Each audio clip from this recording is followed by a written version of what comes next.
இது வரைக்கும் இந்த கத்திரிக்காய் கறி குழம்பு நீங்கள் செஞ்சதே இல்லைன்னா இந்த வீடியோவை ஃபுல்லாக பாருங்கள். செம்மையாக இருக்கும். இட்லி தோசைக்கு எல்லாமே செம்ம டேஸ்ட்டு கொடுக்கும். மார்னிங் பிரேக்ஃபாஸ்ட்டுக்கு எப்போவுமே சாம்பார் சட்னி செய்யாமல் இந்த மாதிரி செஞ்சு பாருங்கள். நிஜமாகவே டேஸ்ட்டு செம்மையாக இருக்கும். 2 ஸ்பூன் நல்லெண்ணெய் எடுத்துக்கோங்க. எண்ணெய் நல்லா சூடானதுமே 250 கிராம் கத்திரிக்காயை சேர்த்துக்கோங்க. இந்த எண்ணெயில் இந்த கத்திரிக்காவை நல்லா பொரித்து எடுக்க போகிறோம். ஒரு மீடியம் ஃப்ளேமில் வச்சு இது எல்லாமே வதக்கி எடுத்துக்கோங்க. உங்களுக்கு கத்திரிக்காயோட கலர் நல்லாவே சேஞ்ச் ஆகும். நல்லா சேஞ்ச் ஆனதுக்கப்புறமா நம்ம வேறு பாத்திரத்தில் மாற்றிக்கலாம்.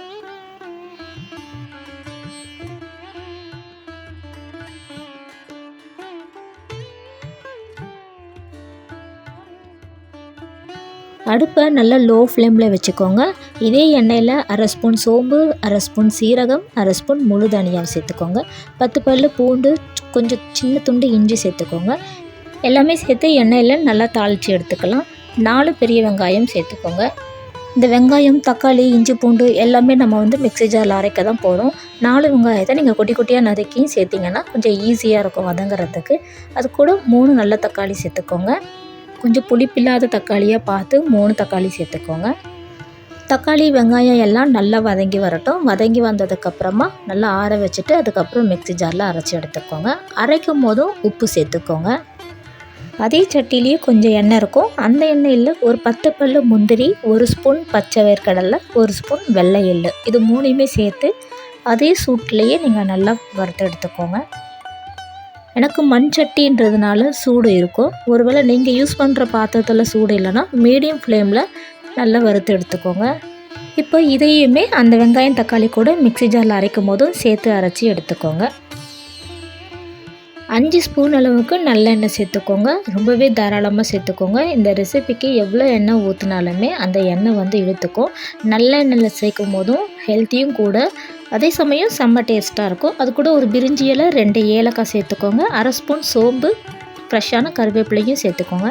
மசாலா எல்லாமே சேர்த்துக்கலாம். 1/2 ஸ்பூன் தனி மிளகாத்தூள், 1/2 ஸ்பூன் சீரகப்பொடி, 1/4 ஸ்பூன் மஞ்சள் பொடி சேர்த்துக்கோங்க. கறி மசாலா 1/2 ஸ்பூன் சேர்த்துக்கோங்க. அடுப்பு நல்லா மீடியம் ஃப்ளேம்லேயே நல்லா இதெல்லாம் மசாலா எல்லாத்தையுமே இந்த எண்ணெயில் பச்சை வாசனை போகிற வரைக்கும் வதக்கிக்கோங்க.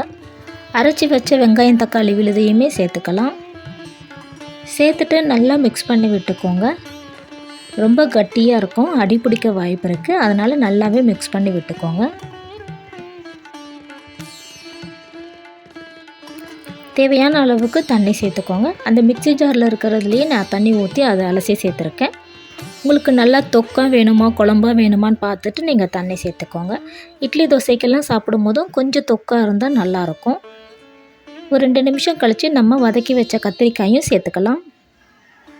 எல்லாமே நல்லா மிக்ஸ் பண்ணி விட்டுட்டு மூடி போட்டு ஒரு 20 நிமிஷம் லோ ஃப்ளேமில் விட்டு நல்லா எண்ணெய் பிரிஞ்சு வந்ததுக்கப்புறம் கொத்தமல்லி தலையை போட்டு இறக்குனிங்கன்னா சூப்பரான கத்திரிக்காய் கறி குழம்பு ரெடி ஆகிடும். மூடி போட்டு நடுவில் அடிக்கடி எடுத்து பாருங்கள், அடி பிடிக்காமல் பார்த்துக்கோங்க.